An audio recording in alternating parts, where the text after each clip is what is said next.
Assalamualaikum warahmatullahi wabarakatuh. Kali ini kita akan membahas tentang warisan sejarah dan terbentuknya negara-negara di Asia Tenggara. Nah, kita akan membahas bagaimana kolonialisme, perang dunia, dan juga perang dingin ikut membentuk pembentukan negara-negara di Asia Tenggara dan karakter umum yang menjadi ciri umum dari negara-negara di Asia Tenggara. Negara-negara di Asia Tenggara semuanya merupakan wilayah yang dulunya dijajah oleh kekuatan kolonialisme Eropa, kecuali Thailand. Nah, terkait dengan kenapa Thailand tidak dijajah oleh kekuatan kolonial, sementara semua yang lain di kawasan Asia Tenggara menjadi wilayah jajahan ya, atau wilayah koloni dari kekuatan kolonial Eropa pada masa itu.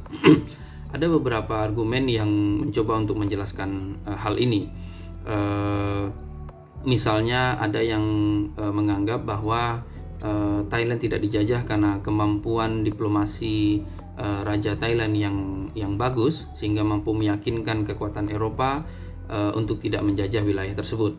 Nah, argumen yang lain menekankan bahwa Thailand tidak dijajah karena menjadi wilayah netral atau wilayah bumper di antara kekuatan kolonial Eropa yang menguasai wilayah Asia Tenggara pada masa itu.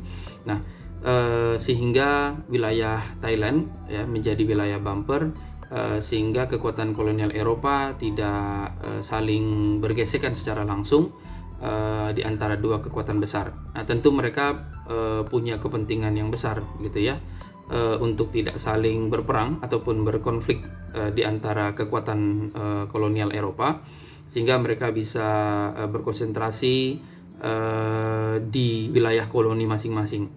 Nah, saya lebih cenderung kepada argumen yang kedua ini gitu. Nah, kalaupun terkait dengan kemampuan diplomasi Raja Thailand yang bagus, saya kira konteksnya juga terkait dengan kepentingan kekuatan kolonial Eropa untuk menjadikan wilayah itu sebagai wilayah netral atau wilayah bumper begitu. Nah, dampak dari kolonialisme Eropa, secara umum kolonialisme Eropa yang dilakukan di wilayah Asia Tenggara menggunakan pola yang mirip, yaitu dengan menggunakan kolonialisasi, dominasi secara tidak langsung dalam pengertian bahwa mereka, meskipun mereka hadir di wilayah Asia Tenggara, mereka membawa pasukan, mereka membawa elit-elit politik mereka ke wilayah koloni masing-masing, tetapi secara bersamaan mereka juga menggunakan institusi elit politik lokal untuk dalam melakukan kolonialisme mereka gitu. Nah, sehingga mereka tidak berupaya untuk mengganti institusi ataupun elit-elit politik lokal, tetapi mereka memanfaatkan aturan ataupun institusi lokal dan elit politik lokal yang sudah ada sebelumnya. Jadi praktek kolonialisme di Asia Tenggara itu dilakukan dengan melakukan kooptasi terhadap pemimpin lokal ya, elit pemerintahan lokal, dengan membiarkan pemimpin lokal menjadi penguasa di tempat mereka, tapi kemudian kontrol sepenuhnya itu tetap berada pada kekuatan kolonialisme Eropa. Nah, salah satu efek dari model kolonialisme seperti ini adalah terjadinya percampuran ya, tata kelola pemerintahan di banyak negara Asia Tenggara antara model barat dengan model lokal. Nah, termasuk di Indonesia gitu, kita masih bisa lihat banyak sekali aspek-aspek tata kelola pemerintahan termasuk hukum yang merefleksikan model percampuran antara model kolonialisme barat ya. Kalau Indonesia berarti konteks Belanda, Kalau Malaysia, Brunei gitu misalnya konteks Inggris dengan konteks lokal di negara masing-masing. Selain tata kelola pemerintahan yang mengalami percampuran, kolonialisme Eropa juga membuat adanya percampuran komposisi etnis di beberapa negara di Asia Tenggara, seperti misalnya banyaknya imigran dari India dan China yang kemudian dibawa oleh kolonialisme Inggris gitu ya, dan juga Belanda ke wilayah Indonesia, Malaysia gitu, dan juga Thailand begitu.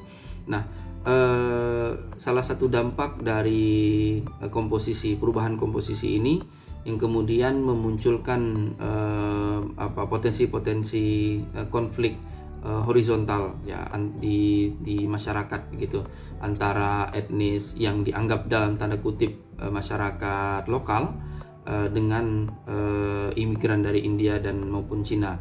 Nah, di konteks Indonesia gitu misalnya kita bisa lihat sampai hari ini gitu ya, potensi konflik etnis yang dianggap lokal, meskipun juga term lokal ini juga harus didiskusikan lebih jauh begitu ya. Nah, tapi katakanlah kita bisa gunakan term umum itu, bahwa antara masyarakat lokal Indonesia dengan masyarakat keturunan Chinese gitu misalnya. Nah, bahwa sebetulnya benih-benih konflik ataupun benih-benih gesekan sosial di masyarakat itu sebetulnya masih ada begitu. Nah, menjelang di awal abad 19, terus kemudian dunia mengalami perang besar, yaitu Perang Dunia Pertama. Negara-negara di Asia Tenggara semangat perlawanan nasional di tiap-tiap wilayah di Asia Tenggara semakin menguat gitu ya. Terus kemudian ketika Perang Dunia Kedua meletus, dan wilayah-wilayah Asia Tenggara yang tadinya dikuasai oleh sejumlah negara-negara Eropa seperti Belanda, Inggris, Prancis, Spanyol begitu, yang kemudian ditaklukkan oleh kekuatan Jepang ya, yang muncul pada Perang Dunia Kedua. Nah, di masa pendudukan Jepang, semangat nasionalisme dan semangat untuk merdeka dari kelompok-kelompok perlawanan di tiap-tiap wilayah di Asia Tenggara semakin menguat gitu.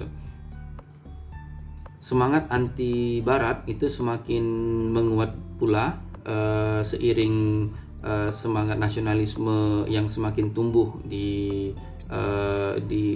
kalangan elit-elit pergerakan ya, kelompok-kelompok perlawanan di masyarakat di tiap-tiap wilayah di Asia Tenggara.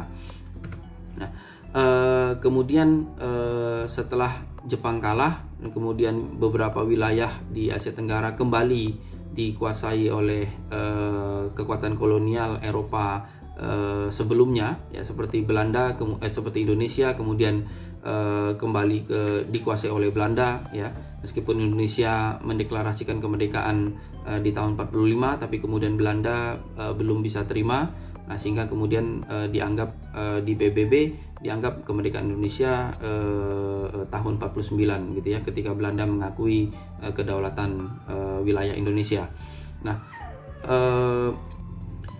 pasca kolonialisme dan kemudian pasca Perang Dunia Kedua selesai, dan kemudian banyak wilayah di Asia Tenggara kemudian bermunculan sebagai negara-negara baru, proyek utama yang dilakukan oleh negara-negara baru merdeka di wilayah Asia Tenggara adalah membangun identitas nasional ya, membangun identitas bangsa. Nah, kemudian elit-elit politik lokal di tiap-tiap negara mencoba untuk menggali sumber-sumber nilai ya, budaya, etik yang dimiliki oleh masyarakat setempat ya, masyarakat lokal, yang kemudian menjadi proyek politik nasional untuk membangun national identity gitu. Nah, tapi kemudian tidak sepenuhnya proyek national identity ini berhasil. dalam pengertian bahwa di beberapa negara proyek national identity yang dibangun oleh negara justru semakin memperuncing konflik dengan kelompok masyarakat tertentu gitu ya. Misal kita ambil contoh konflik yang ada di Myanmar ya, Burma, antara pemerintah Myanmar dengan kelompok etnis minoritas Rohingya misalnya. Karena proyek national identity kemudian masalah Rohingya menjadi semakin kompleks gitu untuk diselesaikan. Nah, di mana Rohingya dikeluarkan ataupun tidak dianggap sebagai bagian dari etnis lokal Myanmar. Kemudian termasuk selatan Filipina ya, konflik pemerintah Filipina dengan bangsa Moro, dan juga termasuk konflik pemerintah Thailand dengan masyarakat Patani. Nah, meskipun konflik itu tentu bukan disebabkan karena faktor tunggal ya, tentu konflik yang terjadi disebabkan berbagai macam penyebab ya, faktor ya, ekonomi, politik gitu ya, dan lain sebagainya. Tapi salah satu penyebab munculnya konflik-konflik tersebut karena disebabkan oleh proyek national identity yang coba dibangun oleh negara, lantas kemudian ternyata tidak sepenuhnya berhasil dan justru semakin memperuncing perbedaan culture dan identitas gitu. Ya, barangkali itu saja yang dapat saya sampaikan pada kesempatan kali ini. Assalamualaikum warahmatullahi wabarakatuh.